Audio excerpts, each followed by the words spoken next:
Imagínese que su hogar está a 150 millones de kilómetros de la Tierra.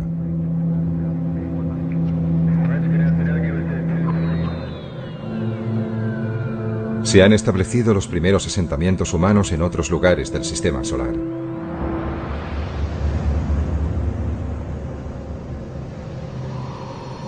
Y usted es uno de los pioneros. Usted vive y morirá allí.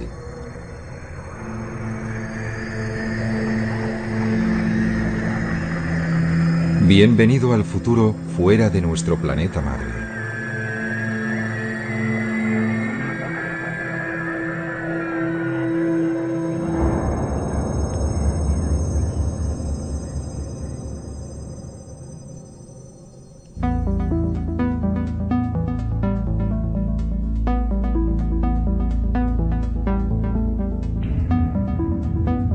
Estamos en el año 2050.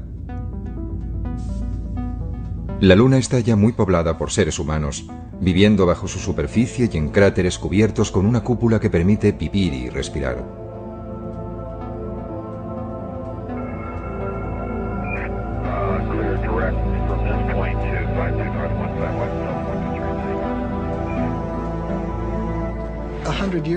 Dentro de 100 años, cuando mis nietos vayan a visitar a alguien en la Luna o vayan a vivir allí, no vivirán en estériles e inertes estructuras metálicas, al igual que a nosotros no nos gustaría hacerlo, ¿sabes? Vivirán en bonitos y bien cuidados parques con árboles de 200 metros de altura y serán capaces de volar como los pájaros.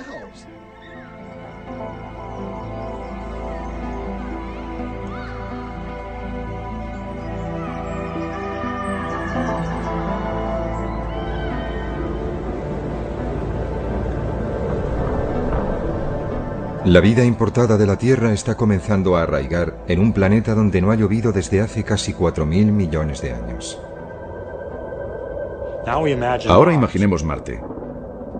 Allí la naturaleza, tal como la encontramos, es estéril, pero nosotros tenemos la oportunidad de introducir la vida. Por eso, cuando pienso cómo es Marte en la actualidad, pienso en un mundo hermoso y muy interesante que me gustaría estudiar con profundidad. Pero cuando imagino Marte con vida, encuentro que es aún más interesante y más valioso en un sentido mucho más profundo. Más tarde, comenzarán a trabajar urbanistas en la superficie marciana, creando un nuevo hogar para los colonos que hayan hecho el mayor viaje de ida, sin vuelta, de sus vidas. Cuando se va a un nuevo lugar como Marte y se establece una nueva rama de la sociedad allí, se tiene la opción de llevarse las mejores ideas y dejar atrás las peores. Y la gente que colonice Marte no deseará volver a la Tierra. Desearán vivir en Marte y desarrollar su futuro allí o quizás incluso más allá, en otro punto del sistema solar.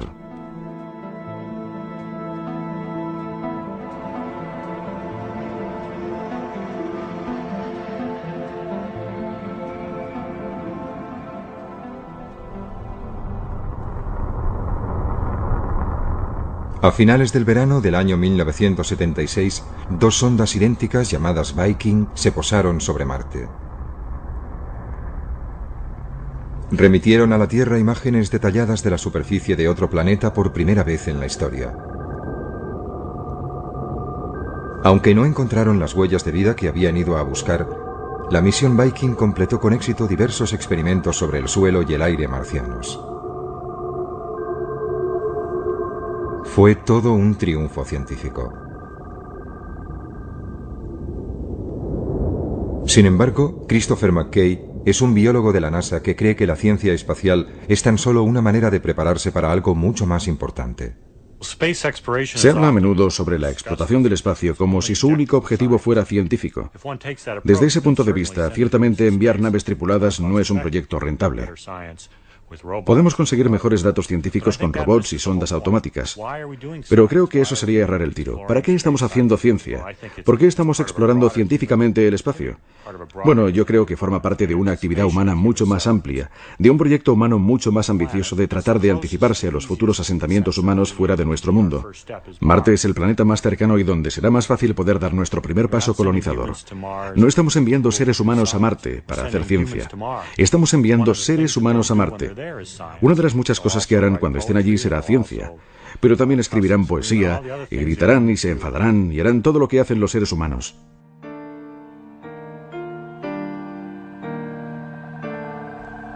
La misión Viking fue diseñada para durar tan solo 3 meses, pero sus módulos orbitales y de aterrizaje enviaron un enorme flujo de datos durante 6 años, incluyendo más de 50.000 fotografías que cubrían el 97% de la superficie de Marte.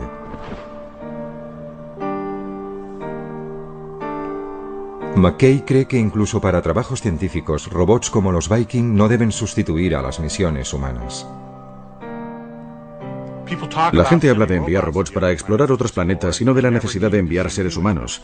Pero yo encuentro eso totalmente carente de interés. Lo comparo quizá con ir a París, pero en vez realmente de ir a París uno mismo, simplemente enviamos una cámara fotográfica para que tome imágenes. Y cuando la cámara regresa, revelamos las fotos, las miramos, pensamos, bien, fue estupendo, he estado en París.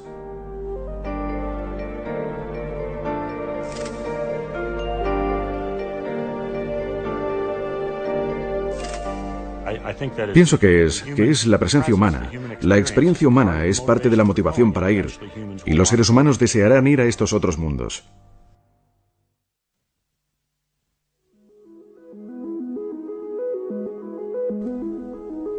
Pero, ¿por qué habríamos de dar el siguiente paso de establecer colonias humanas en otros planetas?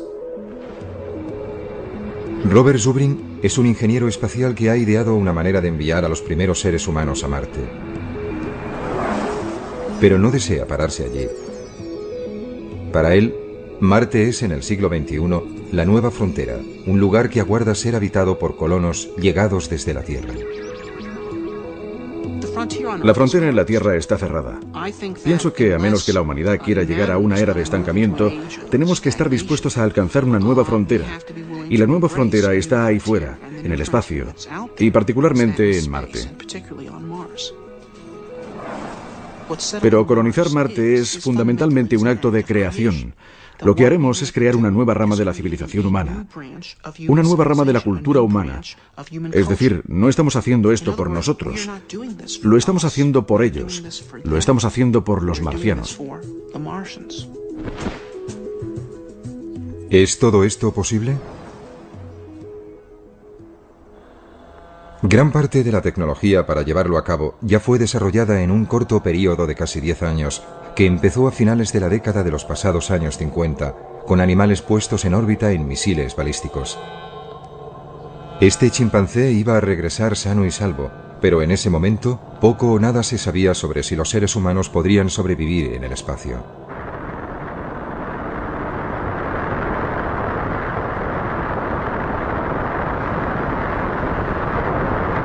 Entonces, a principios de la década de los 60, el presidente estadounidense John Kennedy creyó que el premio más grande del decenio estaba a su alcance. El tren con destino al espacio estaba a punto de partir. Hace muchos años, al gran explorador británico George Mallory, que murió en el monte Everest, se le preguntó por qué quería escalarlo. Él contestó, porque está allí. Bien, el espacio está allí y vamos a escalarlo. Y la Luna y los planetas están allí. 1962. Kennedy ofreció este discurso en la Universidad Rice y todavía resuena. Porque esa meta servirá para organizar y para medir lo mejor de nuestras energías y de nuestras habilidades. Fue probablemente el discurso más brillante de la oratoria política estadounidense del siglo XX. Directo donde más dolía. Tenemos que estar dispuestos a aceptar desafíos como este. Y además hay que mantenerlos y cumplirlos. Y Kennedy y su generación estaban dispuestos a ello. Hemos elegido ir a la Luna. Hemos elegido ir a la Luna.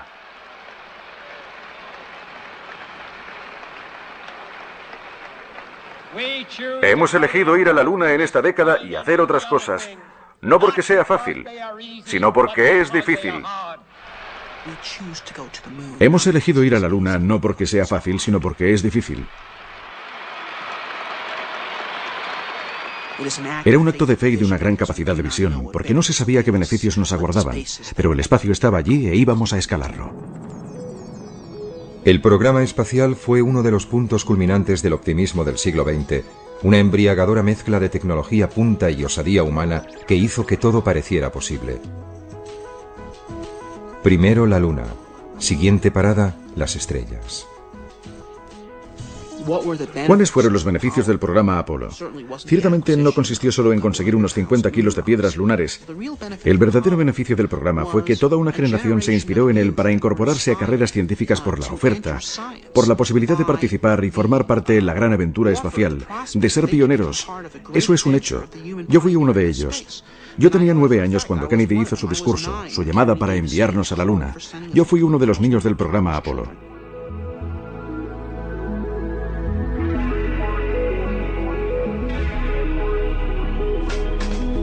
La ambición humana se embarcó a bordo de los cohetes más potentes jamás construidos. Y otros niños del Apolo hacían volar su imaginación, impulsada por un nuevo futuro en el espacio. Niños como Marshall Savage. Para mí, creo que el momento clave que permitió pensar en que el hombre podría viajar por el espacio se produjo con el primer sobrevuelo orbital alrededor de la Luna. Eso me impresionó, en cierto modo, incluso más que el aterrizaje en la Luna, porque representaba la idea de que aquellos astronautas habían sido los primeros hombres en salir al espacio exterior. Habían abandonado la Tierra. No era un simple vuelo en órbita. Estaban allí, en el espacio profundo. ¡Feliz cumpleaños, mamá!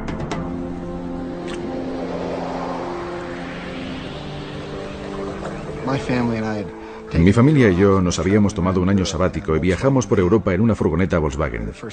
Creo que fuimos la primera familia yuppie que también fue hippie de toda la historia. Estábamos en Nochebuena de 1968, en la isla de Rodas. Un tiempo horrible, lloviendo a cántaros, y el exterior absolutamente oscuro. Estábamos apiñados en nuestra pequeña cápsula que nos servía de soporte vital.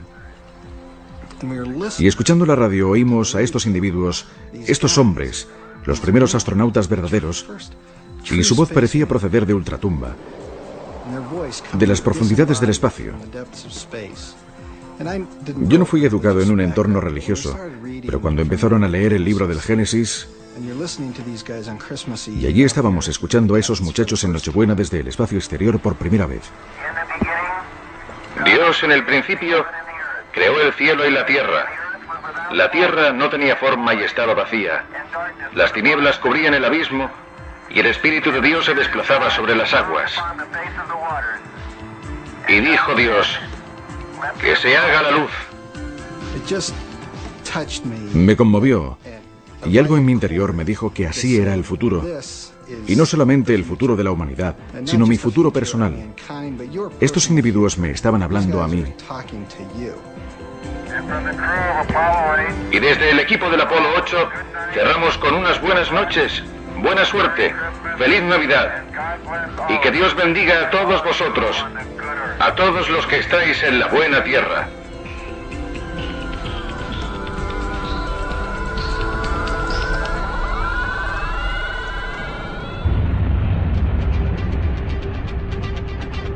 Al partir el Apolo 11 hacia la Luna, el 16 de julio de 1969, el monte Everest de Kennedy estaba a punto de ser conquistado apenas 8 años después de que se anunciara la carrera hacia la superficie de la Luna.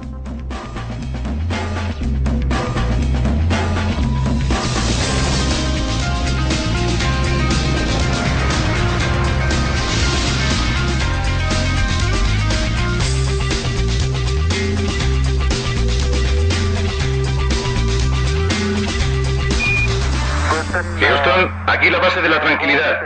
El Águila ha aterrizado.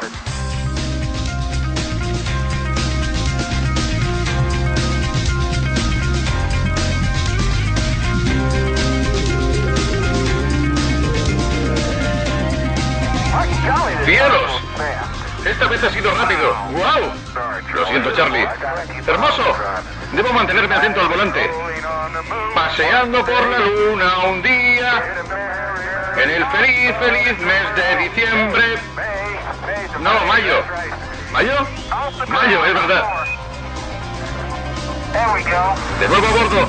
Allá vamos. ¡Qué paseo, qué paseo!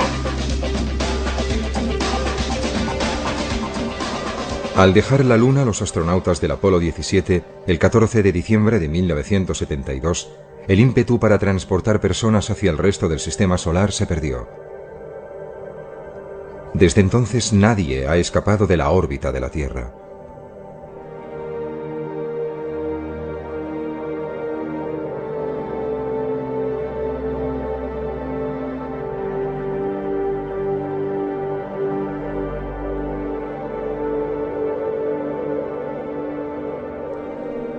Deberíamos estar ya en Marte. Si hubiéramos continuado el programa espacial en la misma línea que el programa Apolo de finales de los 60, hubiéramos llegado a Marte en 1981. Teníamos ya la capacidad para colonizar la Luna entonces. Teníamos el 85% de la capacidad que necesitábamos para establecer personas en Marte, y entonces se quemaron las naves. Es como si Colón hubiera vuelto al Nuevo Mundo habiendo hecho el descubrimiento y Fernando e Isabel le dijeran, bueno, ¿y qué? ¡Quemad las naves!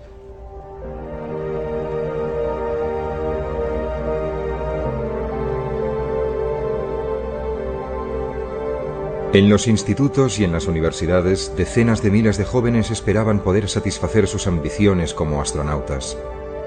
Para ellos el espacio era el futuro.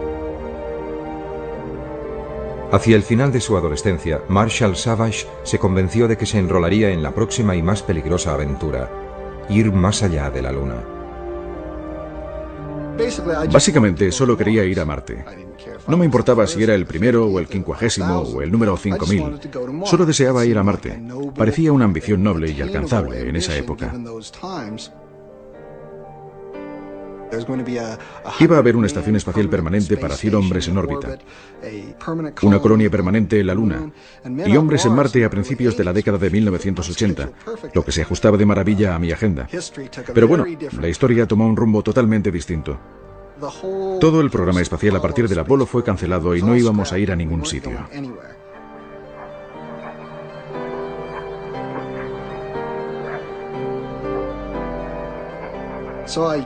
Por tanto, yo no sabía a dónde ir ni cómo, por lo que acabé en una especie de pequeña universidad en Pensilvania llamada Swarthmore, desilusionado con la idea inicial y buscando algo nuevo.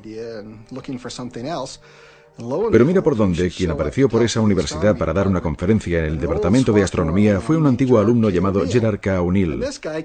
Y este empezó su presentación con diapositivas de colonias espaciales del tamaño de ciudades. Y eso, por supuesto, volvió a encender mi mecha. Si nos situamos en la época, quizás a principios de la década de los 90, pudimos ver los primeros hábitats esféricos de tamaño mediano, de varios centenares de metros de diámetro, y con una circunferencia que podía medir perfectamente alrededor de 1,5 kilómetros.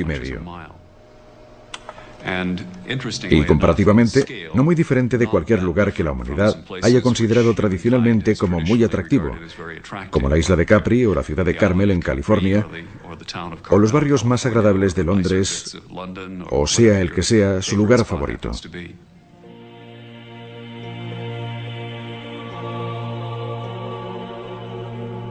Gerard K. O'Neill fue un profesor de física brillante y respetado en la Universidad de Princeton en New Jersey. Pero su esposa, Tosha, recuerda cómo comenzó su pasión por las colonias espaciales en las clases que impartía a estudiantes que no tenían apenas conocimientos científicos. Él enseñaba un nuevo curso para estudiantes que no estaban realmente interesados en la física, pero que tenían que pasar obligatoriamente este curso, que fue denominado Física para Poetas. Mientras los primeros hombres aterrizaban en la Luna en 1969, O'Neill comenzaba casi como una broma a hacer a sus estudiantes una pregunta acerca de abandonar la Tierra. A largo plazo, ¿es la superficie de la Tierra realmente el mejor lugar para una civilización tecnológica en expansión? ¿Es una superficie planetaria el mejor lugar para una civilización en expansión? Y la respuesta resultó ser no. Gerard O'Neill quería construir sus ciudades espaciales en una órbita entre la Tierra y la Luna.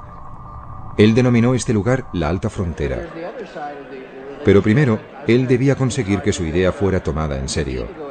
Tardaría 5 años y casi sucedería por accidente tras una reunión en Princeton. Jerry decidió que sería agradable conseguir, reunir a tanta gente como se pudiera que tuviera interés en estos temas. Y Walter Sullivan, que era entonces el principal redactor científico del New York Times, creyó que era una noticia lo suficientemente atractiva como para publicarla. Y lo hicieron en la primera página del New York Times, lo que cambió radicalmente nuestras vidas. Pero su sueño de vivir en colonias humanas girando libremente en el espacio nunca fue más allá de unas meras recreaciones artísticas y maquetas. Murió de leucemia en 1992. A Jerry, por supuesto, le habría encantado haber ido. Siempre hablamos de ir juntos. Deseé tener el primer restaurante espacial. Ese fue siempre mi sueño. Probablemente no sucederá nunca, pero espero que todavía consiga ir. No soy demasiado vieja, nunca se sabe.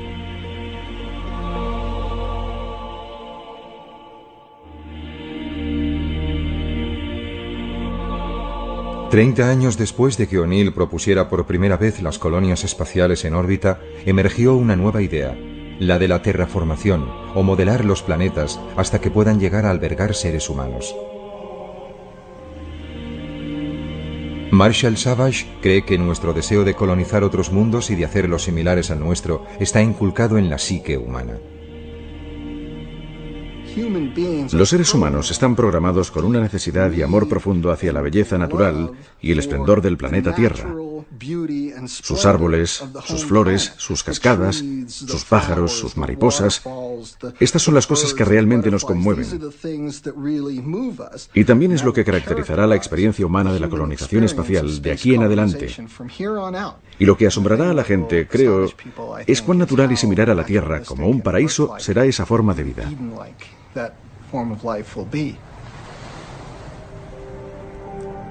Savage cree que la Luna es capaz de sostener grandes asentamientos humanos.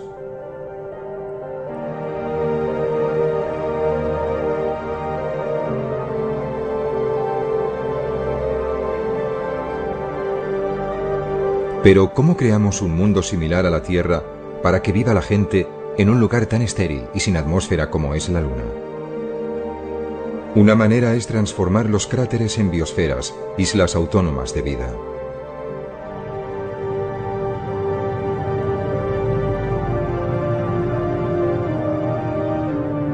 Bajo bóvedas hechas de silicio y de agua, habría oasis de vida vegetal importados de la Tierra.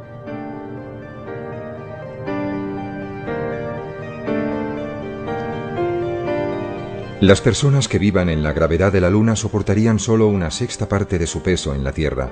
Por eso, en estas bóvedas ligeramente presurizadas, un sueño ancestral podría convertirse en realidad.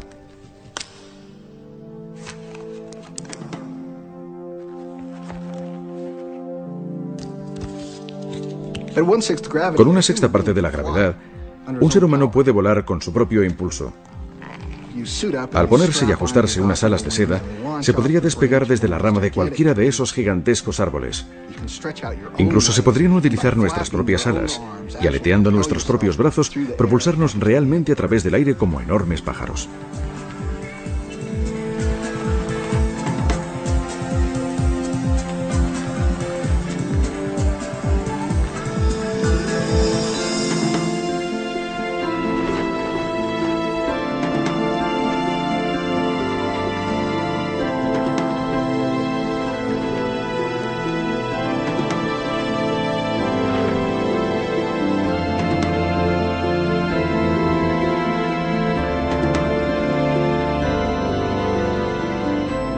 Se sabe que la Luna es rica en materias primas como el hierro, el aluminio y el agua congelada, con suficiente cantidad para que Marshall Savage piense que puedan llegar a construirse industrias en la Luna.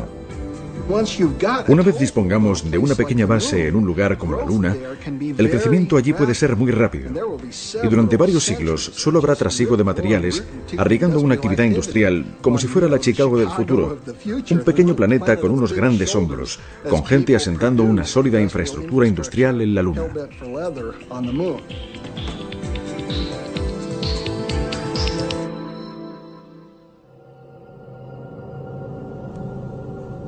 Más allá de la Luna, el primer candidato para ser colonizado es Marte, pero es un mundo complicado.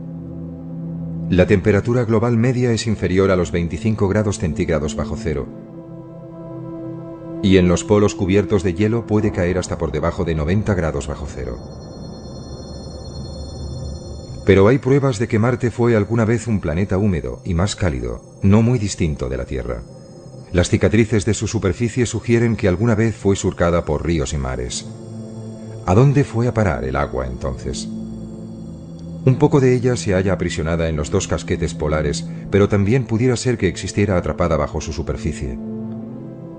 Marte tiene también otros ingredientes que harían posible una terraformación, y no solo en el interior de algunas cúpulas, sino en el planeta entero. Marte tiene todos los recursos necesarios para albergar la vida en su superficie. De alguna manera, hay carbono, dióxido de carbono, agua. Ahora está congelada, pero ya idearemos cómo derretirla. Hay nitrógeno, luz solar. Todos los recursos precisos para sustentar la vida están disponibles, y quizá incluso para hacer un planeta independiente económicamente. Y el desafío siguiente es calentar el planeta y hacer que estos elementos pasen de su estado congelado actual en la superficie a la atmósfera de nuevo. Y hemos aprendido cómo hacerlo eso en la Tierra.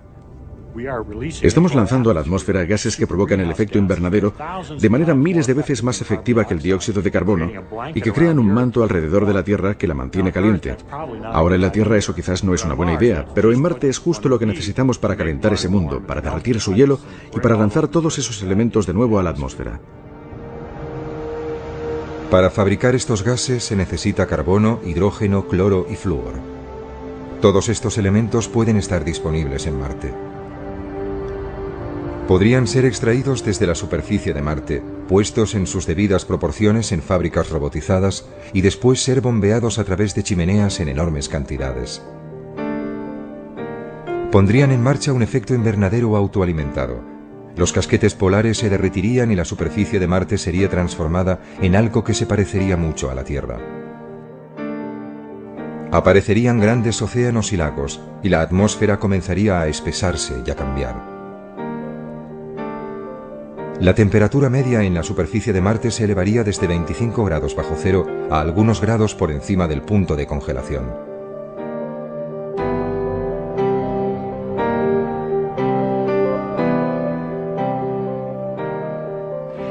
Calentándolo un poco, de modo que hubiera agua en la superficie y una atmósfera más densa.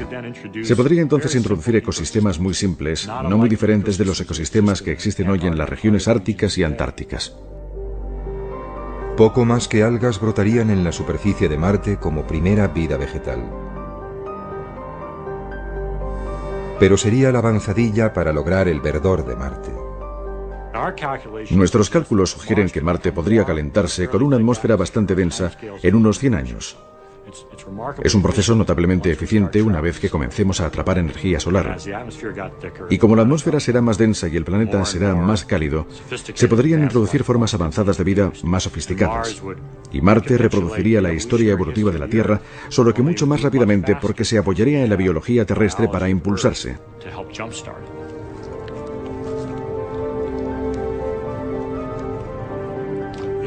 Es posible que si Marte fuese lo bastante cálido, quizá dentro de 100 años o algo así, podrían desarrollarse verdaderos bosques. Podríamos imaginar bosques de pinos como se ven en las laderas de una montaña terrestre creciendo en Marte. Para Christopher McKay, desarrollar la vida en Marte es una obligación que compete a los humanos como única especie inteligente. Pienso que debe haber vida en forma microbiana y simple en cualquier planeta que tenga agua líquida o que sea remotamente similar a la Tierra. Pienso que la vida es un hecho común. Sobre la inteligencia, pienso que es un tema más complejo. De hecho, creo que la inteligencia es rara, escasa. Quizá incluso única en la Tierra. Pienso que sería un error no utilizar nuestra inteligencia y que actuáramos como cualquier animal. Debemos decir, ¿cuál es nuestro papel como miembros inteligentes de esta comunidad? ¿Qué podemos hacer para ayudar o mejorar? Y pienso que la respuesta es diseminar la vida, transportándola desde su origen aquí en la Tierra y llevándola a todas partes. Nosotros, como especie inteligente, somos los únicos que podemos hacerlo. Es una tarea digna como especie. Sería como construir pirámides y catedrales. Es algo que podemos hacer como regalo al resto del universo.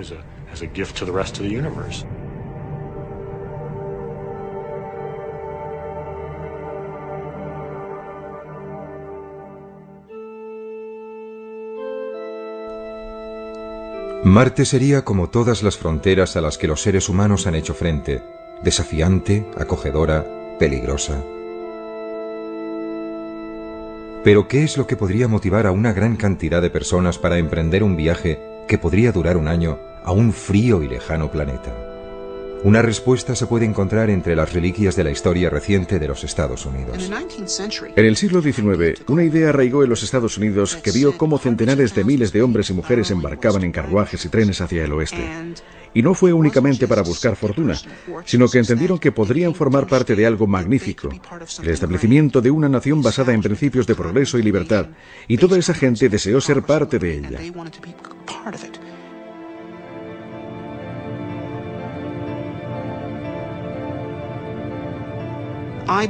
Creo que cuando llegue a ser tecnológicamente posible colonizar Marte, tal como creo que sucederá en breve, habrá un gran número de personas dispuestas a participar, independientemente de las dificultades que conlleve.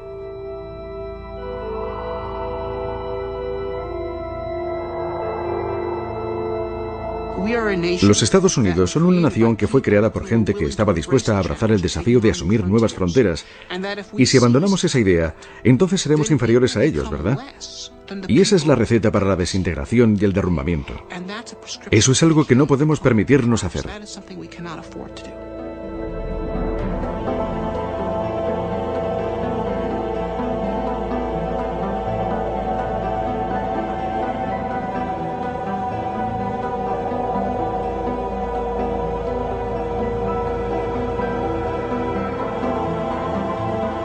Robert Zubrin ha ideado una manera de transportar a los primeros seres humanos a Marte de forma relativamente barata, conocida como Marte Directo. Es una idea que ha sido bien acogida por la NASA.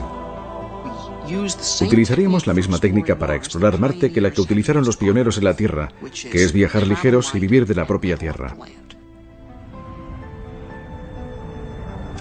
Primer lanzamiento. Enviaríamos a Marte un vehículo con capacidad de regresar a la Tierra, pero sin nadie en su interior. Tras 8 meses de viaje, llegaría a Marte.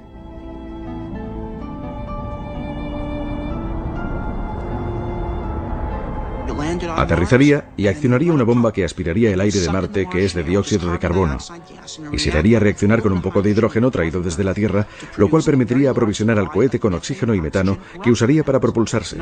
Así tendríamos ahora un vehículo completamente aprovisionado de combustible para volver a la Tierra, esperándonos en la superficie de Marte. Si entonces enviáramos a la siguiente tripulación, como el vehículo de vuelta ya les estaría esperando en Marte, no sería preciso que se desplazaran en esas gigantescas naves galácticas de combate. Aterrizarían en Marte cerca del vehículo de regreso, lo utilizarían como su hogar durante 1 año y medio, y al final de ese tiempo se introducirían en el vehículo, despegarían y viajarían directamente de nuevo a la Tierra. Abandonarían su propia estación en Marte, por lo que cada vez que tuviera lugar un viaje, se agregaría otro habitáculo a la base y gradualmente iríamos construyendo el primer establecimiento humano en un mundo nuevo.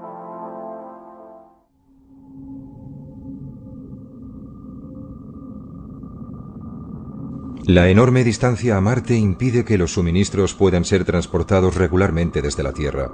Por eso, los primeros colonos deberán excavar para extraer materiales de construcción, almacenar agua, fabricar oxígeno y hacer crecer su alimento directamente de Marte. Pero pronto dominarían las técnicas para vivir de la Tierra.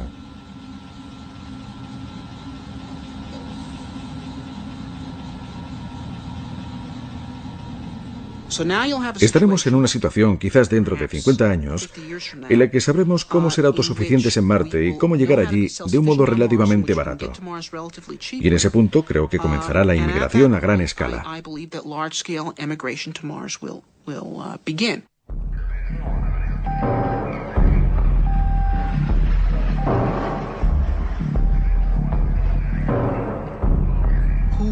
¿Quién lo hará? Bien, podrían ser aventureros o refugiados. Podrían ser miembros de una secta religiosa que precisen tener un lugar donde ir para hacer su propio mundo. Una vez que llegue a ser posible ir, la gente irá. Creo que 50 años después tendremos más de 1 millón de personas viviendo en Marte. Quisiera vivir cerca del agua y con vistas a las montañas. Por ejemplo, en la orilla de la cuenca Elas, estaríamos al lado de una masa de agua similar a los grandes lagos o al Mediterráneo. Y justo al lado estaría toda una cordillera de montañas hacia el oeste.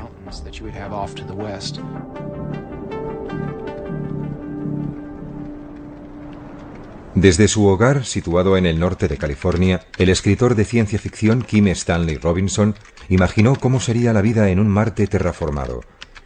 Pero la inspiración para sus novelas procede de las imágenes emitidas por la sonda Viking de unas tierras desoladas y áridas. Me interesó de Marte su aspecto salvaje. Estoy interesado en pasar tiempo en las montañas por encima del arbolado y en los desiertos del oeste americano. Por eso, cuando llegaran los primeros datos de las Viking, lo que mostraron es un Marte con un paisaje espectacular.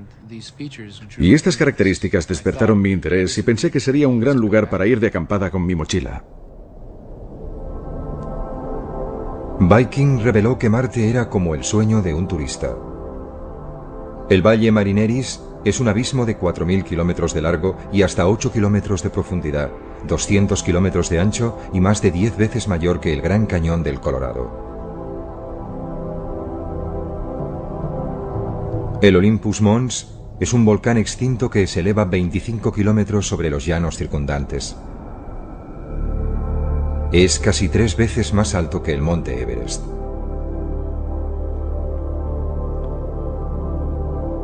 Con toda su variedad, Marte es hoy un enorme desierto vacío. ¿Debería permanecer así?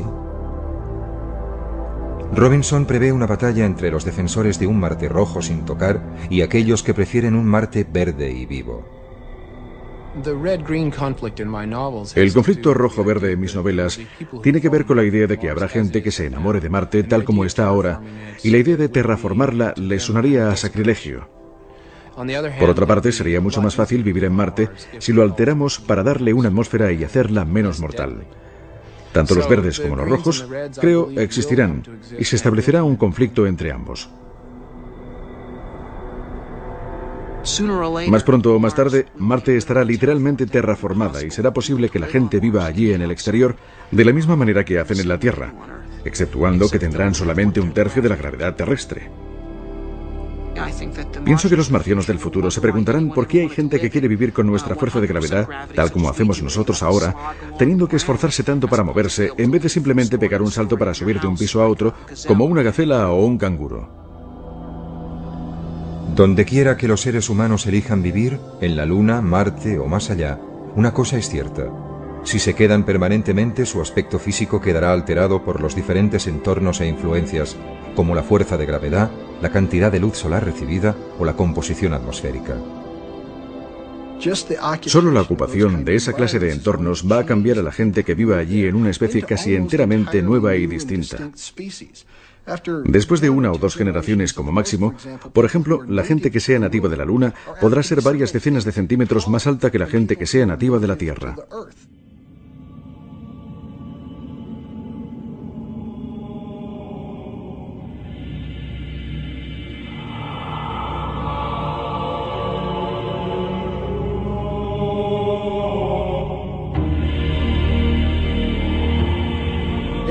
Si no les importa sufrir la considerable molestia de mantener la infraestructura esquelética y muscular que se necesita para soportar la gravedad terrestre y básicamente decir, bueno, vivo en la Luna. Y ¿sabe? Nunca me voy a desplazar a la Tierra excepto en vídeo o mediante dispositivos oculares holográficos. Voy a ser un selenita. Bueno, estas personas van a ser muy altas y muy delgadas, con una musculatura mínima, y después de cierto número de generaciones podemos encontrarnos literalmente con que los genotipos han evolucionado en una dirección propia diferente.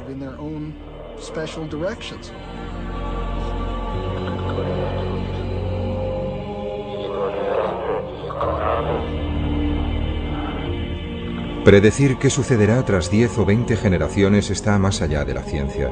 Tendríamos que tener una gran imaginación incluso para elucubrar el aspecto de los colonos más remotos y aislados.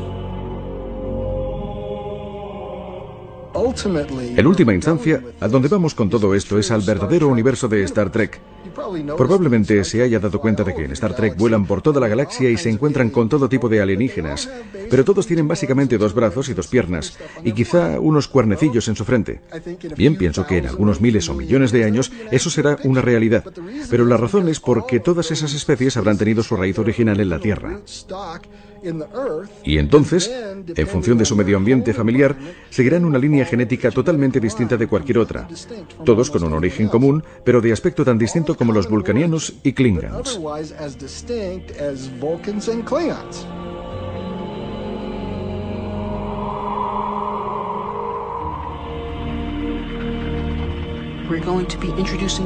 Vamos a introducir variaciones en la especie humana. La Tierra se ha quedado muy pequeña para mantener la diversidad de la cultura humana. En la naturaleza, la diversidad es la llave de la supervivencia de la especie. Y creo que así es como el hombre pervivirá y ampliará su diversidad, al diseminarse por todo el cosmos.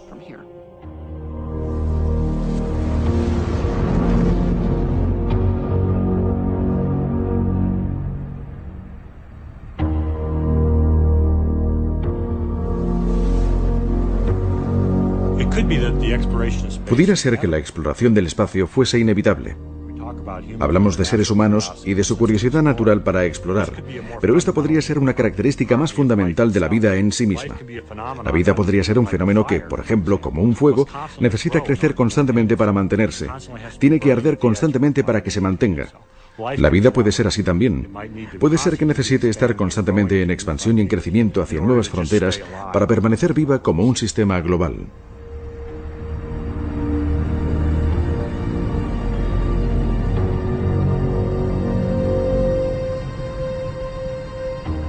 ¿En qué estamos pensando los humanos? ¿Cuál es nuestro gran reto? ¿De qué van nuestras historias épicas, nuestras religiones, todo? Todo gira en torno a la búsqueda de la inmortalidad. La inmortalidad a través de dioses o deidades, o la inmortalidad a través de actos de importancia inmortal. Tanto da que se trate de la colonización del oeste americano o la de Marte. Y esto es más importante que el pan. Esto es por lo que luchará la gente. Esto es por lo que morirá la gente. Y esto es lo que nos enviará al espacio.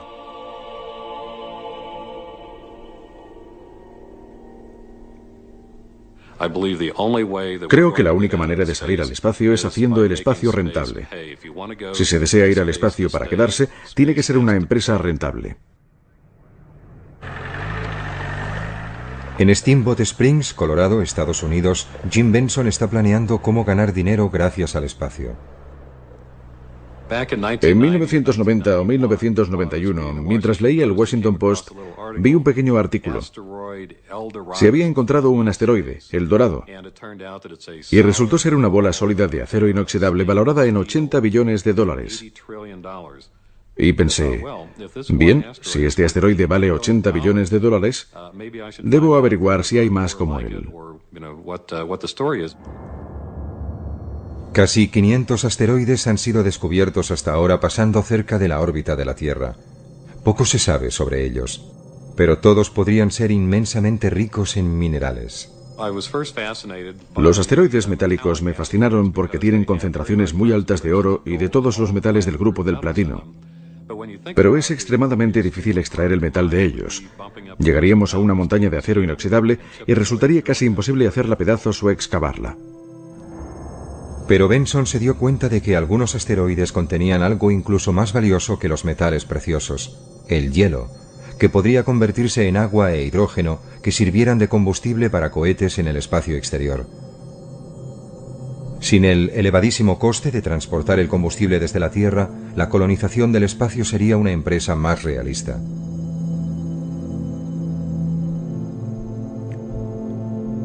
Así, Benson montó una empresa para construir una pequeña sonda diseñada para ir a inspeccionar si había hielo en los asteroides.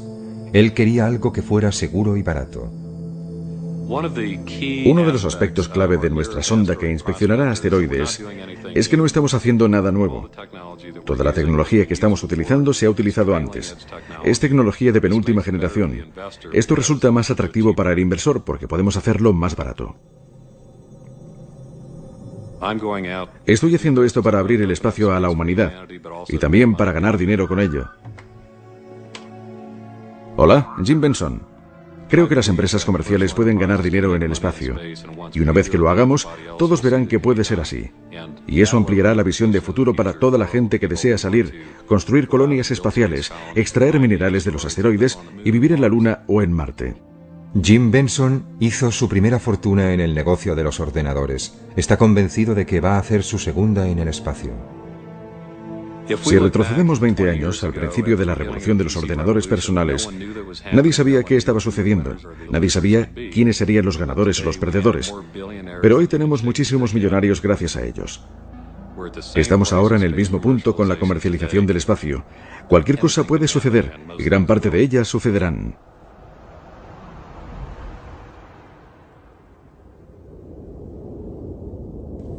¿Hay límites a la distancia hasta donde se puede llegar para colonizar el espacio? Los límites verdaderos pueden no estar basados en la tecnología, sino en nuestra propia mortalidad. Simplemente no podríamos vivir el tiempo suficiente para llegar más allá de nuestro propio sistema solar. Pero incluso esto podría superarse si pudiéramos diseñar algo lo suficientemente rápido. No estoy seguro de dónde está la frontera de las limitaciones humanas. Creo que viajar a las estrellas es posible. Entendemos la ciencia fundamental que es precisa para crear una nave interestelar. Entendemos las reacciones de fusión que nos proporcionarán la forma básica de energía que, una vez que hayamos resuelto la ingeniería de cómo fabricarla, permitirá que desarrollemos naves que sean capaces de viajar a quizás una décima parte de la velocidad de la luz. Pero incluso con una nave que viajara a esa velocidad se tardaría más de 40 años en llegar al sistema estelar más cercano. Pienso que hay un límite realista en los términos que hacen factible un viaje interestelar. Mírenlo de esta manera. Lo más rápido que han viajado los seres humanos ha sido durante el programa Apolo. A esa velocidad tardaríamos 1 millón de años en llegar a la estrella más cercana. Así es necesario alcanzar velocidades mucho más grandes, porque si no tardaremos milenios enteros en llegar al sistema estelar más cercano. Existen propuestas en ciencia ficción para hacerlo, construyendo esas naves mundo gigantescas con miles de personas que viven en comunidades autosuficientes durante millares de años. Pero si lo hiciéramos así, le garantizo que para cuando llegáramos a la estrella más cercana, una nueva civilización se habría desarrollado ya en ella, en esa nueva estrella, poblada por gente que salió mucho antes desde la Tierra, usando la capacidad industrial de nuestro planeta para construir cohetes de antimateria o algo realmente bueno que se desplazara al 50% de la velocidad de la luz. Llegarían en 8 años, habrían construido una nueva civilización solar mientras la nave inicial seguiría en su viaje de ida. Así, en el momento en que llegaran y salieran de la nave mundo, aparecerían como anticuadísimos seres como Rip Van Winkle, solo útiles para ser entrevistados en programas de televisión matinal. Ese sería su único impacto en esa civilización solar. Así que si no puede ir lo suficientemente rápido, mejor quédese en casa. De 1969 a 1972, solo unos pocos elegidos dejaron la Tierra.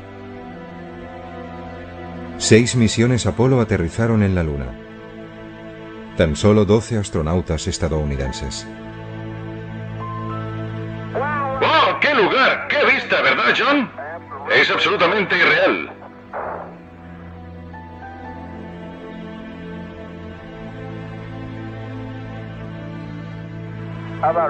¿Qué tal si la hacemos rodar?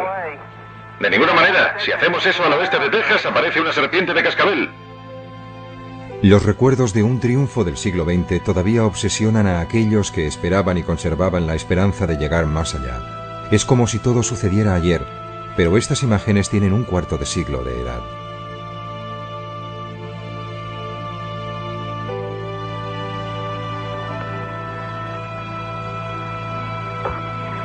No, papá lo pegará.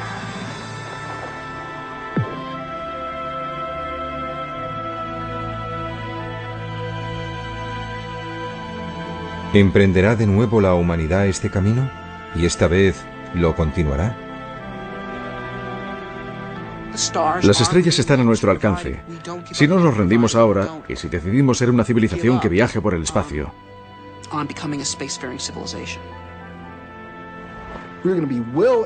vamos a estar bien atrincherados en el medio ambiente estelar. Habrá 50 civilizaciones cada vez más grandes en el cielo. Caminaremos por la noche en la Tierra y miraremos hacia arriba y nombraremos lugares físicos, la verdadera geografía del cielo nocturno de las estrellas que están habitadas y la clase de gente que vive allí. Y eso va a suceder en apenas la cantidad de tiempo que nos separa de las ondas Viking.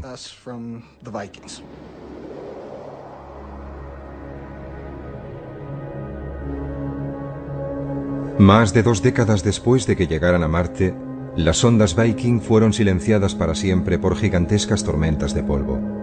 Si no tiene lugar la colonización humana del espacio, las sondas Viking se convertirán en solitarios monumentos conmemorativos de un sueño fracasado.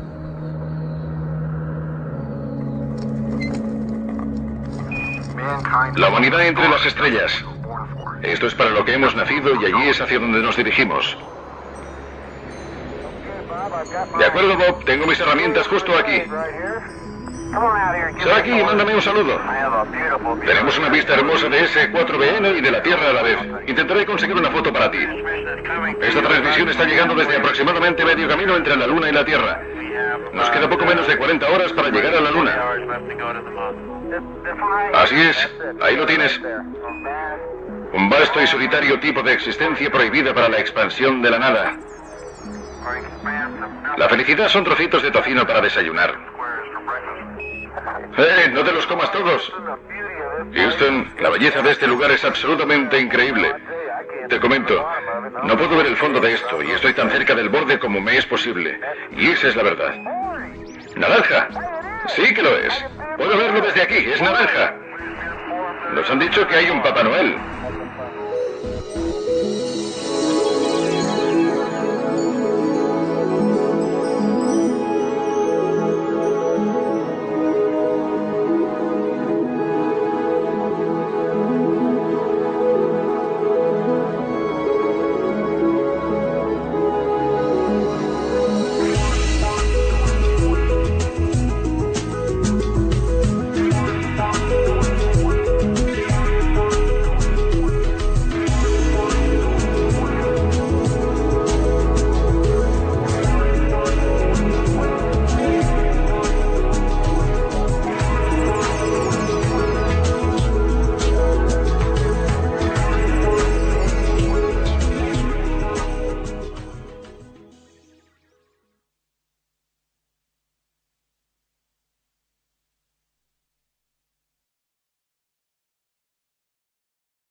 Imagínese que su hogar está a 150 millones de kilómetros de la Tierra.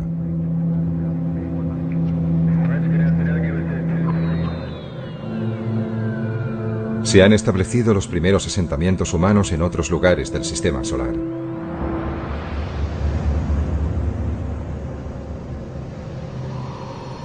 Y usted es uno de los pioneros. Usted vive y morirá allí.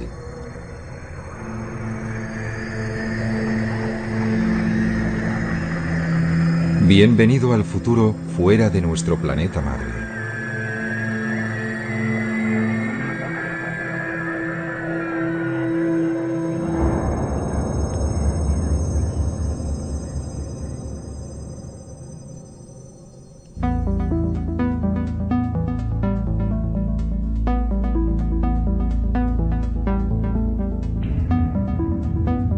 Estamos en el año 2050. La Luna está ya muy poblada por seres humanos, viviendo bajo su superficie y en cráteres cubiertos con una cúpula que permite vivir y respirar.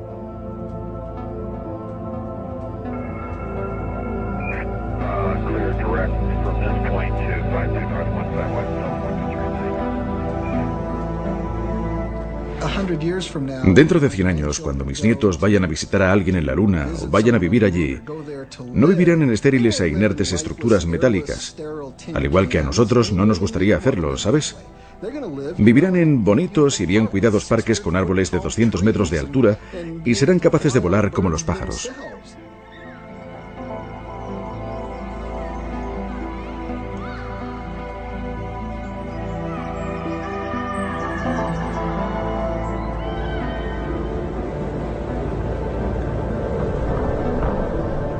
La vida importada de la Tierra está comenzando a arraigar en un planeta donde no ha llovido desde hace casi 4.000 millones de años. Ahora imaginemos Marte. Allí la naturaleza tal como la encontramos es estéril, pero nosotros tenemos la oportunidad de introducir la vida. Por eso, cuando pienso cómo es Marte en la actualidad, pienso en un mundo hermoso y muy interesante que me gustaría estudiar con profundidad. Pero cuando imagino Marte con vida, encuentro que es aún más interesante y más valioso en un sentido mucho más profundo. Más tarde, comenzarán a trabajar urbanistas en la superficie marciana, creando un nuevo hogar para los colonos que hayan hecho el mayor viaje de ida, sin vuelta, de sus vidas. Cuando se va a un nuevo lugar como Marte y se establece una nueva rama de la sociedad allí, se tiene la opción de llevarse las mejores ideas y dejar atrás las peores. Y la gente que colonice Marte no deseará volver a la Tierra. Desearán vivir en Marte y desarrollar su futuro allí o quizás incluso más allá, en otro punto del sistema solar.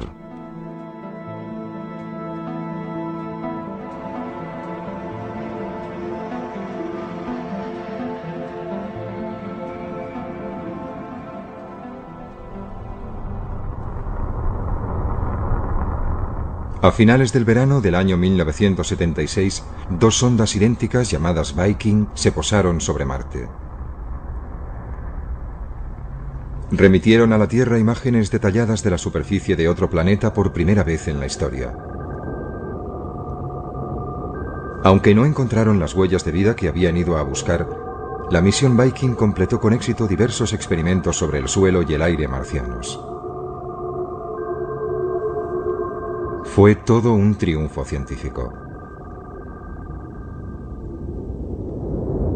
Sin embargo, Christopher McKay es un biólogo de la NASA que cree que la ciencia espacial es tan solo una manera de prepararse para algo mucho más importante. Se habla a menudo sobre la explotación del espacio como si su único objetivo fuera científico. Desde ese punto de vista, ciertamente enviar naves tripuladas no es un proyecto rentable. Podemos conseguir mejores datos científicos con robots y sondas automáticas. Pero creo que eso sería errar el tiro. ¿Para qué estamos haciendo ciencia? ¿Por qué estamos explorando científicamente el espacio? Bueno, yo creo que forma parte de una actividad humana mucho más amplia, de un proyecto humano mucho más ambicioso de tratar de anticiparse a los futuros asentamientos humanos fuera de nuestro mundo. Marte es el planeta más cercano y donde será más fácil poder dar nuestro primer paso colonizador. No estamos enviando seres humanos a Marte para hacer ciencia. Estamos enviando seres humanos a Marte. Una de las muchas cosas que harán cuando estén allí será ciencia, pero también escribirán poesía, y gritarán y se enfadarán y harán todo lo que hacen los seres humanos.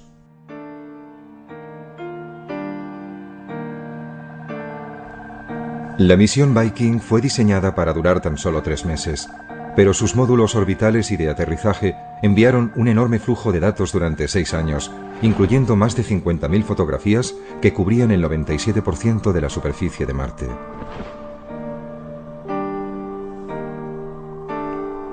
McKay cree que incluso para trabajos científicos, robots como los Viking no deben sustituir a las misiones humanas.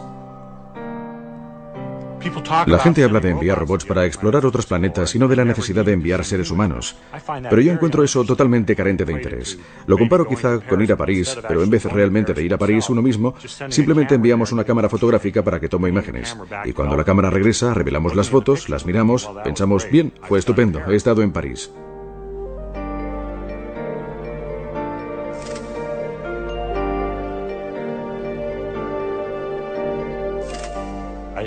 Pienso que es la presencia humana. La experiencia humana es parte de la motivación para ir, y los seres humanos desearán ir a estos otros mundos.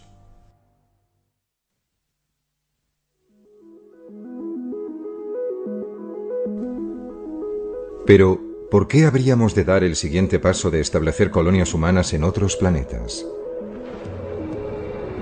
Robert Zubrin es un ingeniero espacial que ha ideado una manera de enviar a los primeros seres humanos a Marte. Pero no desea pararse allí. Para él, Marte es en el siglo XXI la nueva frontera, un lugar que aguarda ser habitado por colonos llegados desde la Tierra. La frontera en la Tierra está cerrada. Pienso que a menos que la humanidad quiera llegar a una era de estancamiento, tenemos que estar dispuestos a alcanzar una nueva frontera. Y la nueva frontera está ahí fuera, en el espacio, y particularmente en Marte.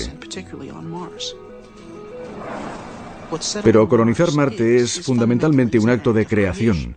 Lo que haremos es crear una nueva rama de la civilización humana, una nueva rama de la cultura humana. Es decir, no estamos haciendo esto por nosotros, lo estamos haciendo por ellos, lo estamos haciendo por los marcianos. ¿Es todo esto posible? Gran parte de la tecnología para llevarlo a cabo ya fue desarrollada en un corto período de casi 10 años, que empezó a finales de la década de los pasados años 50, con animales puestos en órbita en misiles balísticos. Este chimpancé iba a regresar sano y salvo, pero en ese momento poco o nada se sabía sobre si los seres humanos podrían sobrevivir en el espacio.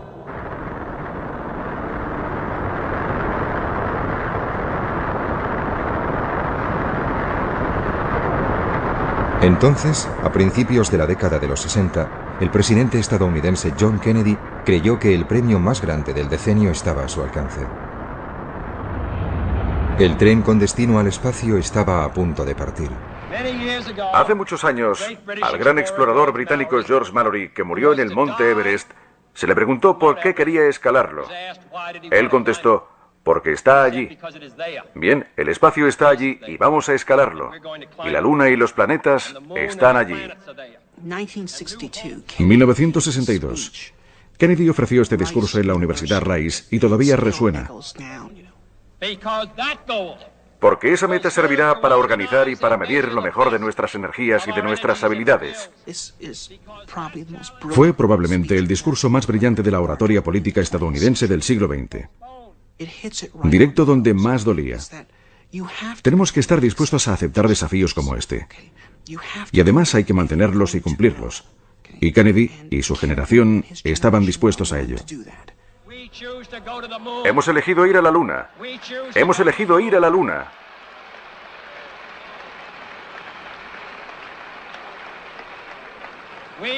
Hemos elegido ir a la Luna en esta década y hacer otras cosas.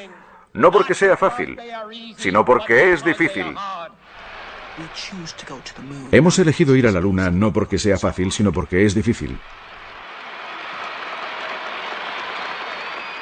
Era un acto de fe y de una gran capacidad de visión, porque no se sabía qué beneficios nos aguardaban, pero el espacio estaba allí e íbamos a escalarlo. El programa espacial fue uno de los puntos culminantes del optimismo del siglo XX, una embriagadora mezcla de tecnología punta y osadía humana que hizo que todo pareciera posible. Primero la Luna, siguiente parada, las estrellas.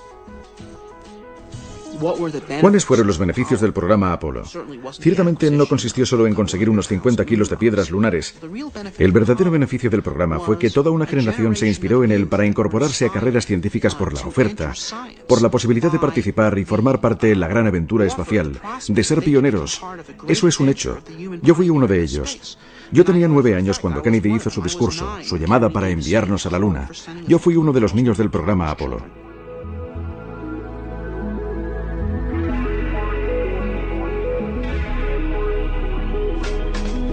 La ambición humana se embarcó a bordo de los cohetes más potentes jamás construidos. Y otros niños del Apolo hacían volar su imaginación, impulsada por un nuevo futuro en el espacio. Niños como Marshall Savage. Para mí, creo que el momento clave que permitió pensar en que el hombre podría viajar por el espacio se produjo con el primer sobrevuelo orbital alrededor de la Luna.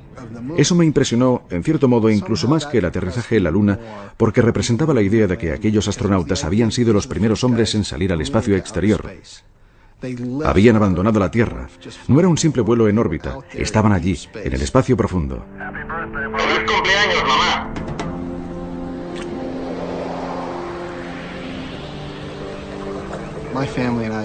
Mi familia y yo nos habíamos tomado un año sabático y viajamos por Europa en una furgoneta Volkswagen.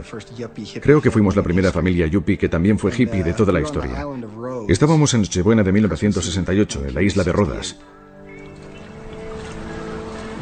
Un tiempo horrible, lloviendo a cántaros, y el exterior absolutamente oscuro. Estábamos apiñados en nuestra pequeña cápsula que nos servía de soporte vital. Y escuchando la radio oímos a estos individuos, estos hombres, los primeros astronautas verdaderos, y su voz parecía proceder de ultratumba, de las profundidades del espacio. Yo no fui educado en un entorno religioso, pero cuando empezaron a leer el libro del Génesis, y allí estábamos escuchando a esos muchachos en Nochebuena desde el espacio exterior por primera vez. Dios en el principio creó el cielo y la tierra. La tierra no tenía forma y estaba vacía. Las tinieblas cubrían el abismo y el Espíritu de Dios se desplazaba sobre las aguas. Y dijo Dios, que se haga la luz. Me conmovió y algo en mi interior me dijo que así era el futuro. Y no solamente el futuro de la humanidad, sino mi futuro personal. Estos individuos me estaban hablando a mí. Y desde el equipo del Apolo 8 cerramos con unas buenas noches, buena suerte, feliz Navidad. Y que Dios bendiga a todos vosotros, a todos los que estáis en la buena tierra.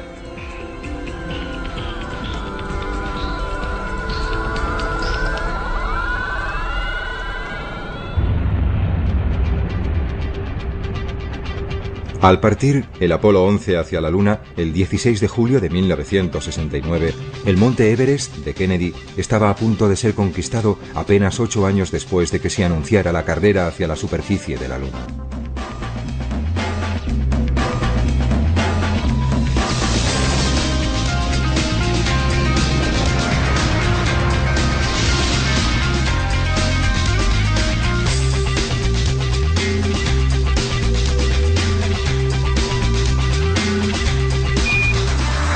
Houston, aquí la base de la tranquilidad. El Águila ha aterrizado.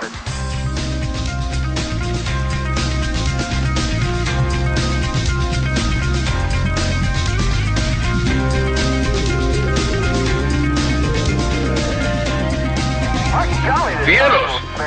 Esta vez ha sido rápido. ¡Wow! Lo siento, Charlie. Hermoso. Debo mantenerme atento al volante. Paseando por la luna un día, en el feliz, feliz mes de diciembre. No, mayo. ¿Mayo? Mayo, es verdad. De nuevo a bordo. Allá vamos. ¡Qué paseo, qué paseo! Al dejar la Luna, los astronautas del Apolo 17, el 14 de diciembre de 1972, el ímpetu para transportar personas hacia el resto del sistema solar se perdió. Desde entonces nadie ha escapado de la órbita de la Tierra.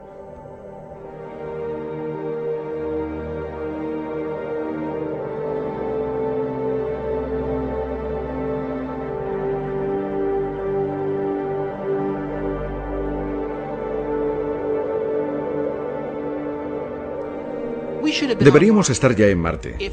Si hubiéramos continuado el programa espacial en la misma línea que el programa Apolo de finales de los 60, hubiéramos llegado a Marte en 1981.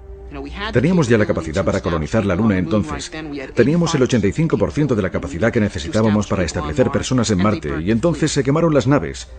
Es como si Colón hubiera vuelto al Nuevo Mundo habiendo hecho el descubrimiento y Fernando e Isabel le dijeran, bueno, ¿y qué? ¿Quemad las naves?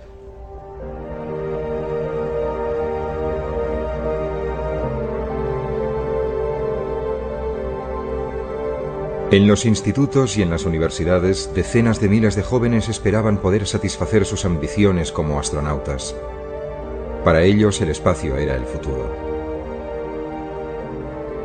Hacia el final de su adolescencia, Marshall Savage se convenció de que se enrolaría en la próxima y más peligrosa aventura, ir más allá de la Luna.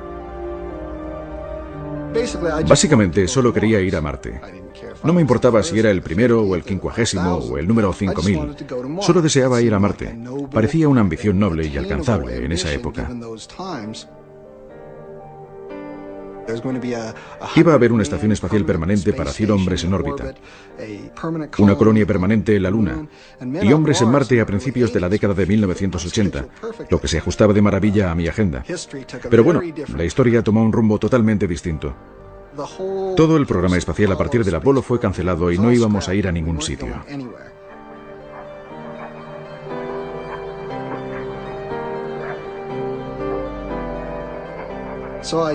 Por tanto, yo no sabía a dónde ir ni cómo, por lo que acabé en una especie de pequeña universidad en Pensilvania llamada Swarthmore, desilusionado con la idea inicial y buscando algo nuevo. Pero mira por dónde, quien apareció por esa universidad para dar una conferencia en el Departamento de Astronomía fue un antiguo alumno llamado Gerard K. O'Neill. Y este empezó su presentación con diapositivas de colonias espaciales del tamaño de ciudades.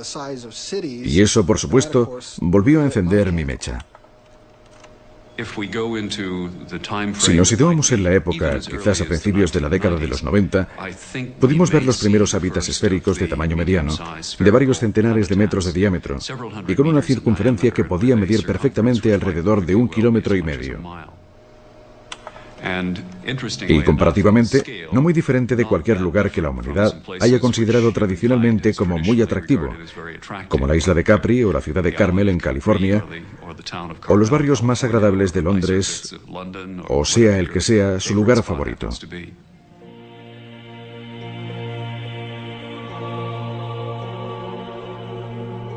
Gerard K. O'Neill fue un profesor de física brillante y respetado en la Universidad de Princeton en New Jersey.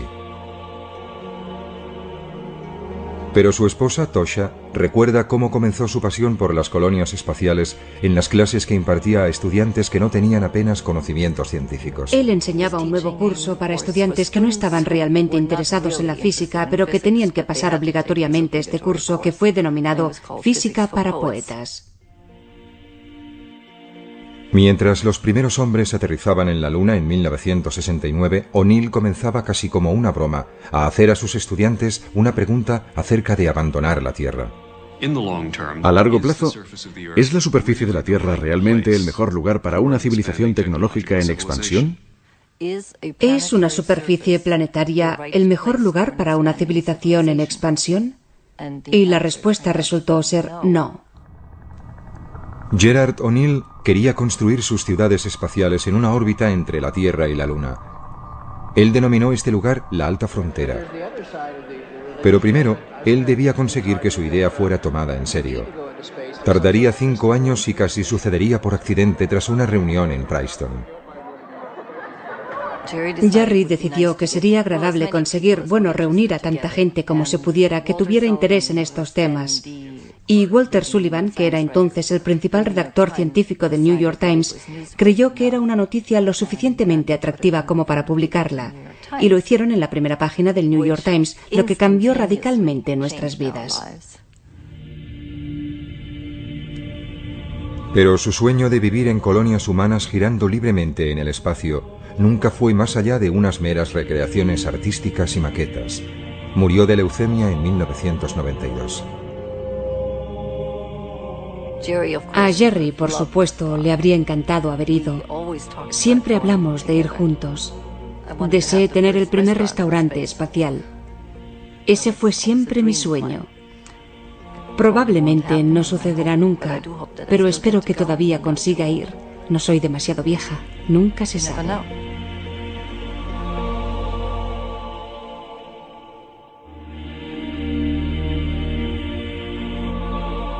30 años después de que O'Neill propusiera por primera vez las colonias espaciales en órbita, emergió una nueva idea, la de la terraformación, o modelar los planetas hasta que puedan llegar a albergar seres humanos. Marshall Savage cree que nuestro deseo de colonizar otros mundos y de hacerlos similares al nuestro está inculcado en la psique humana. Los seres humanos están programados con una necesidad y amor profundo hacia la belleza natural y el esplendor del planeta Tierra. Sus árboles, sus flores, sus cascadas, sus pájaros, sus mariposas. Estas son las cosas que realmente nos conmueven. Y también es lo que caracterizará la experiencia humana de la colonización espacial de aquí en adelante. Y lo que asombrará a la gente, creo, es cuán natural y similar a la Tierra como un paraíso será esa forma de vida.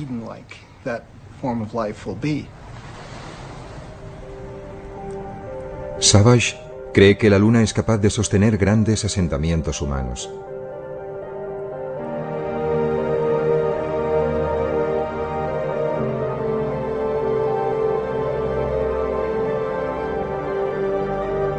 Pero ¿cómo creamos un mundo similar a la Tierra para que viva la gente en un lugar tan estéril y sin atmósfera como es la Luna? Una manera es transformar los cráteres en biosferas, islas autónomas de vida.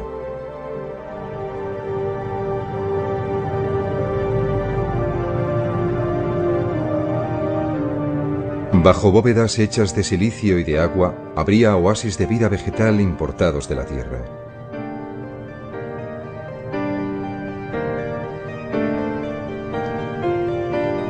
Las personas que vivan en la gravedad de la Luna soportarían solo una sexta parte de su peso en la Tierra.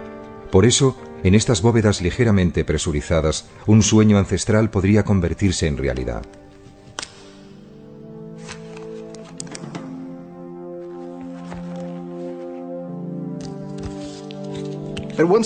Con una sexta parte de la gravedad, un ser humano puede volar con su propio impulso. Al ponerse y ajustarse unas alas de seda, se podría despegar desde la rama de cualquiera de esos gigantescos árboles. Incluso se podrían utilizar nuestras propias alas y, aleteando nuestros propios brazos, propulsarnos realmente a través del aire como enormes pájaros.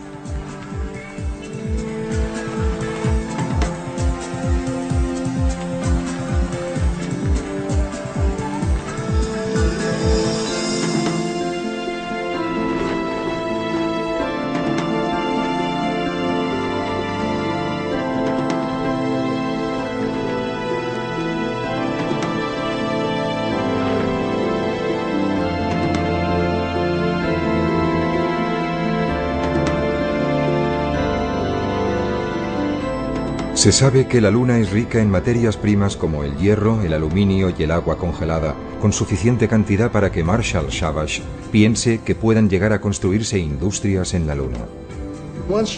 Una vez dispongamos de una pequeña base en un lugar como la Luna, el crecimiento allí puede ser muy rápido. Y durante varios siglos solo habrá trasiego de materiales, arriesgando una actividad industrial como si fuera la Chicago del futuro. Un pequeño planeta con unos grandes hombros, con gente asentando una sólida infraestructura industrial en la Luna.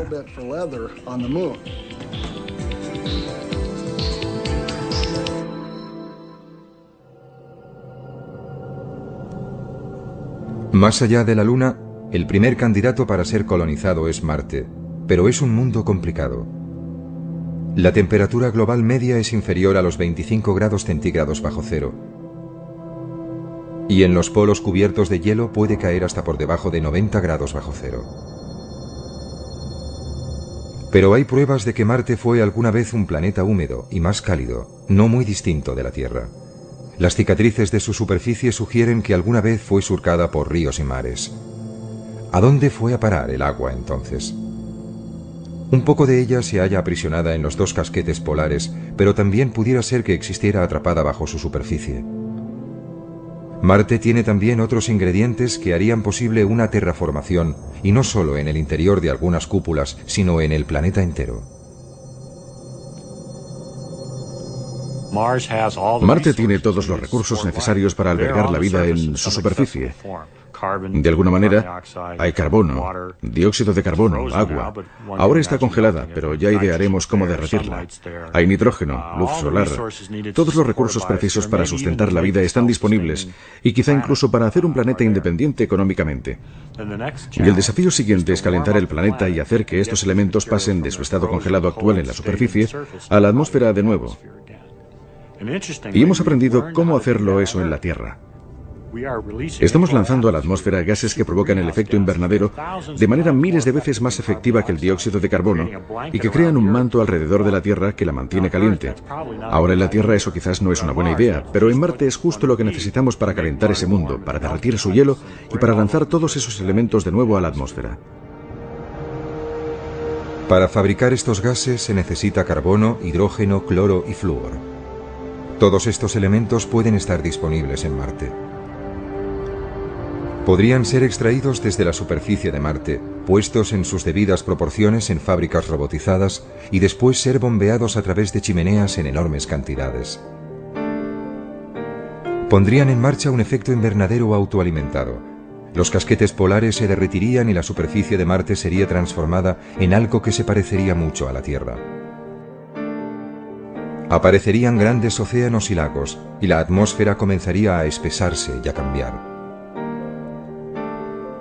La temperatura media en la superficie de Marte se elevaría desde 25 grados bajo cero a algunos grados por encima del punto de congelación.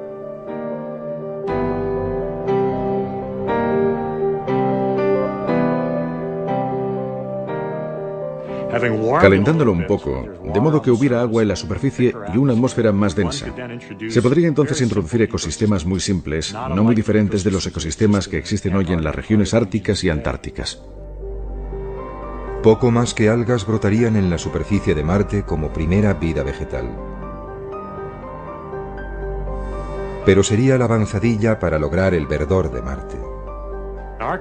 Nuestros cálculos sugieren que Marte podría calentarse con una atmósfera bastante densa en unos 100 años. Es un proceso notablemente eficiente una vez que comencemos a atrapar energía solar.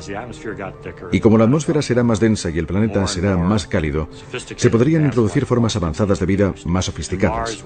Y Marte reproduciría la historia evolutiva de la Tierra, solo que mucho más rápidamente porque se apoyaría en la biología terrestre para impulsarse.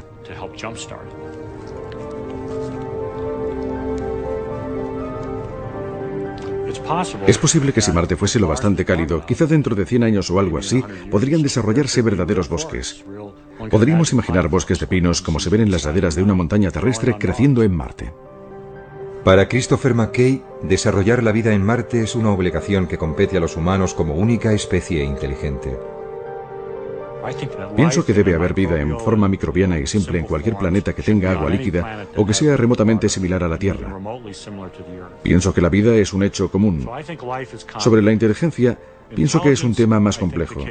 De hecho, creo que la inteligencia es rara, escasa, quizá incluso única en la Tierra. Pienso que sería un error no utilizar nuestra inteligencia y que actuáramos como cualquier animal. Debemos decir, ¿cuál es nuestro papel como miembros inteligentes de esta comunidad? ¿Qué podemos hacer para ayudar o mejorar? Y pienso que la respuesta es diseminar la vida, transportándola desde su origen aquí en la Tierra y llevándola a todas partes. Nosotros, como especie inteligente, somos los únicos que podemos hacerlo. Es una tarea digna como especie. Sería como construir pirámides y catedrales. Es algo que podemos hacer como regalo al resto del universo.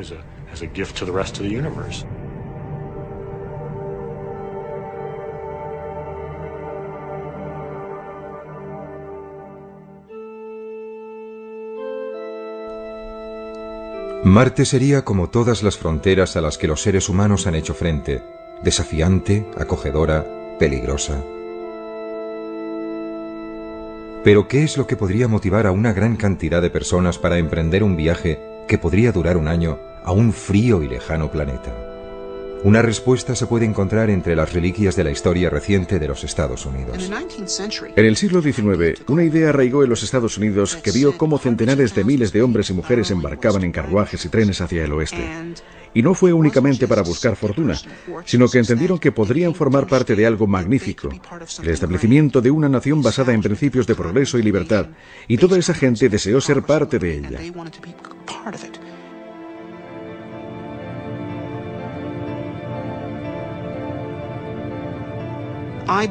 Creo que cuando llegue a ser tecnológicamente posible colonizar Marte, tal como creo que sucederá en breve, habrá un gran número de personas dispuestas a participar, independientemente de las dificultades que conlleve.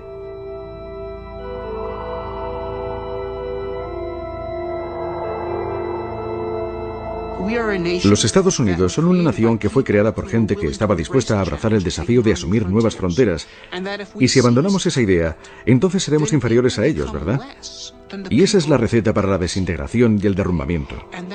Eso es algo que no podemos permitirnos hacer.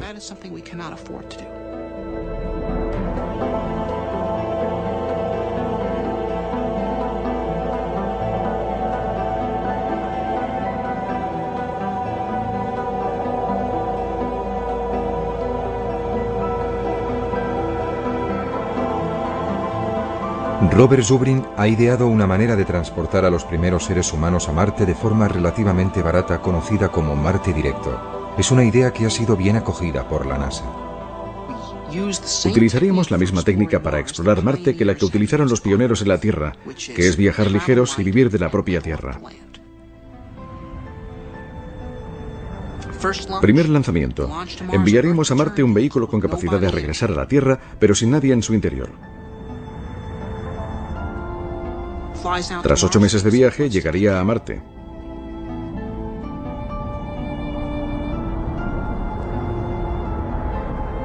Aterrizaría y accionaría una bomba que aspiraría el aire de Marte, que es de dióxido de carbono, y se le haría reaccionar con un poco de hidrógeno traído desde la Tierra, lo cual permitiría aprovisionar al cohete con oxígeno y metano que usaría para propulsarse.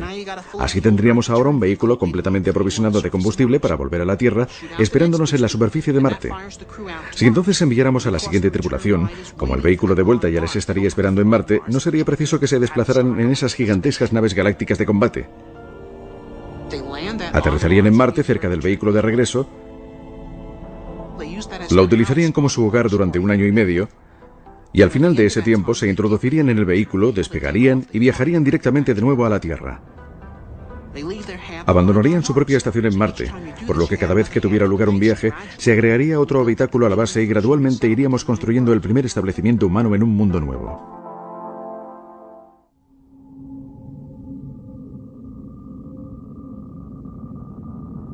La enorme distancia a Marte impide que los suministros puedan ser transportados regularmente desde la Tierra. Por eso, los primeros colonos deberán excavar para extraer materiales de construcción, almacenar agua, fabricar oxígeno y hacer crecer su alimento directamente de Marte. Pero pronto dominarían las técnicas para vivir de la Tierra.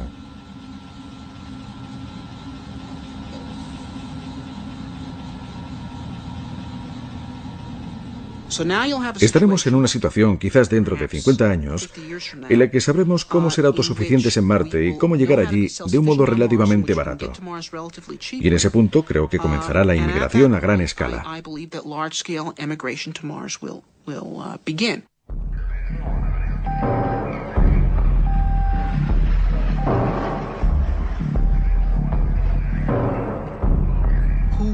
¿Quién lo hará? Bien, podrían ser aventureros o refugiados. Podrían ser miembros de una secta religiosa que precisen tener un lugar donde ir para hacer su propio mundo. Una vez que llegue a ser posible ir, la gente irá. Creo que 50 años después tendremos más de 1 millón de personas viviendo en Marte.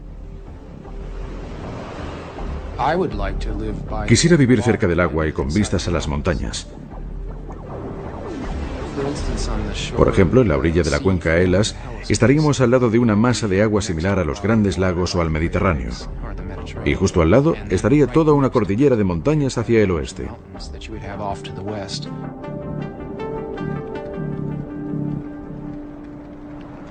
Desde su hogar, situado en el norte de California, el escritor de ciencia ficción Kim Stanley Robinson imaginó cómo sería la vida en un Marte terraformado.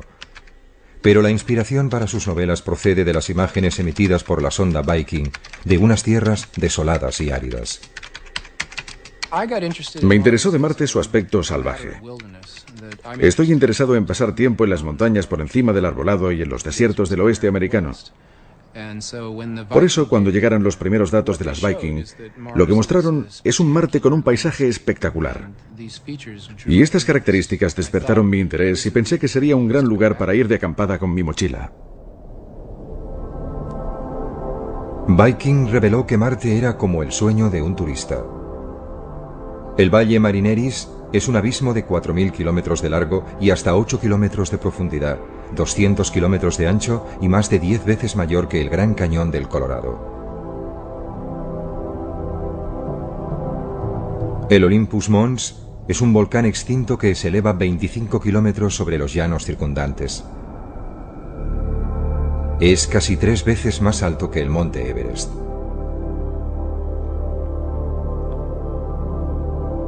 Con toda su variedad, Marte es hoy un enorme desierto vacío. ¿Debería permanecer así?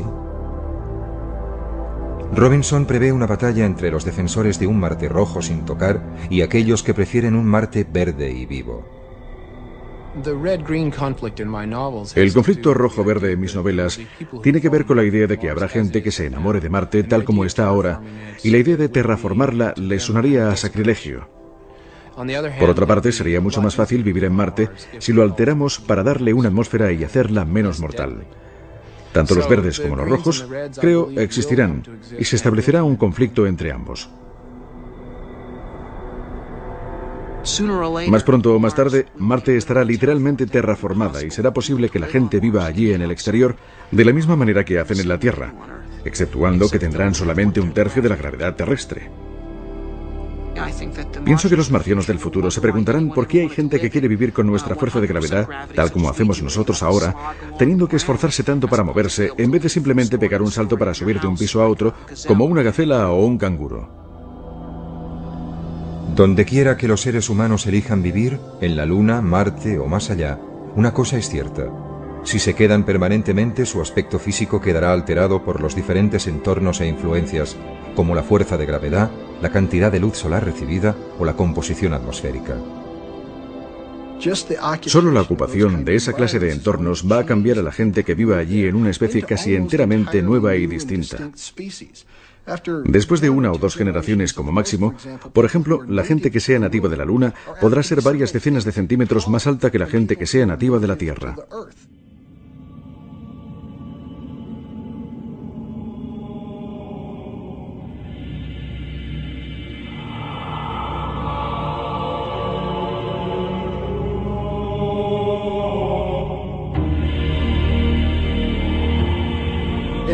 Si no les importa sufrir la considerable molestia de mantener la infraestructura esquelética y muscular que se necesita para soportar la gravedad terrestre y básicamente decir, bueno, vivo en la Luna. Y ¿sabe? Nunca me voy a desplazar a la Tierra excepto en vídeo o mediante dispositivos oculares holográficos. Voy a ser un selenita.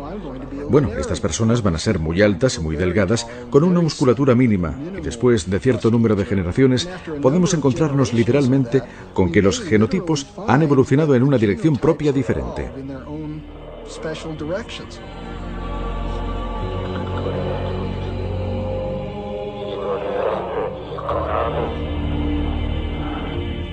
Predecir qué sucederá tras 10 o 20 generaciones está más allá de la ciencia.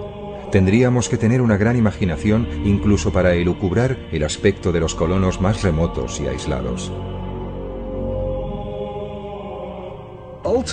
En última instancia, a donde vamos con todo esto es al verdadero universo de Star Trek. Probablemente se haya dado cuenta de que en Star Trek vuelan por toda la galaxia y se encuentran con todo tipo de alienígenas, pero todos tienen básicamente 2 brazos y 2 piernas, y quizá unos cuernecillos en su frente.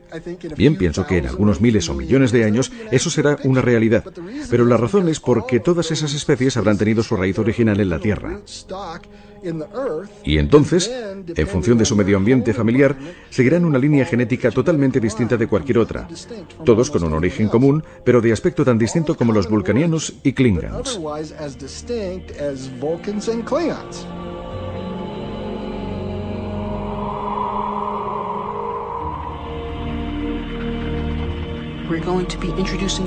Vamos a introducir variaciones en la especie humana.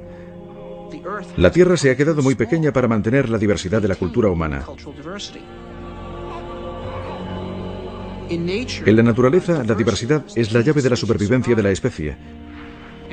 Y creo que así es como el hombre pervivirá y ampliará su diversidad, al diseminarse por todo el cosmos.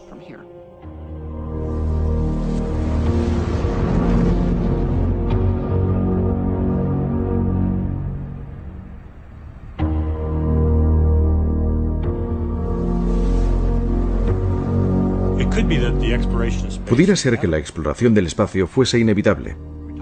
Hablamos de seres humanos y de su curiosidad natural para explorar, pero esta podría ser una característica más fundamental de la vida en sí misma. La vida podría ser un fenómeno que, por ejemplo, como un fuego, necesita crecer constantemente para mantenerse. Tiene que arder constantemente para que se mantenga. La vida puede ser así también. Puede ser que necesite estar constantemente en expansión y en crecimiento hacia nuevas fronteras para permanecer viva como un sistema global.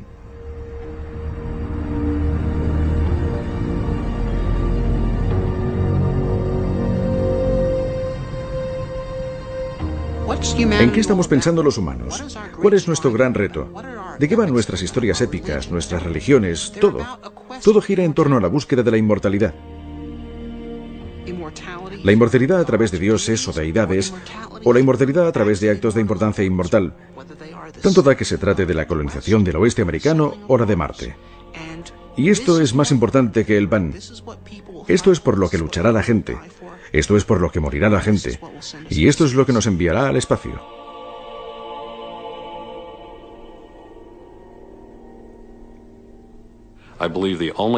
Creo que la única manera de salir al espacio es hacia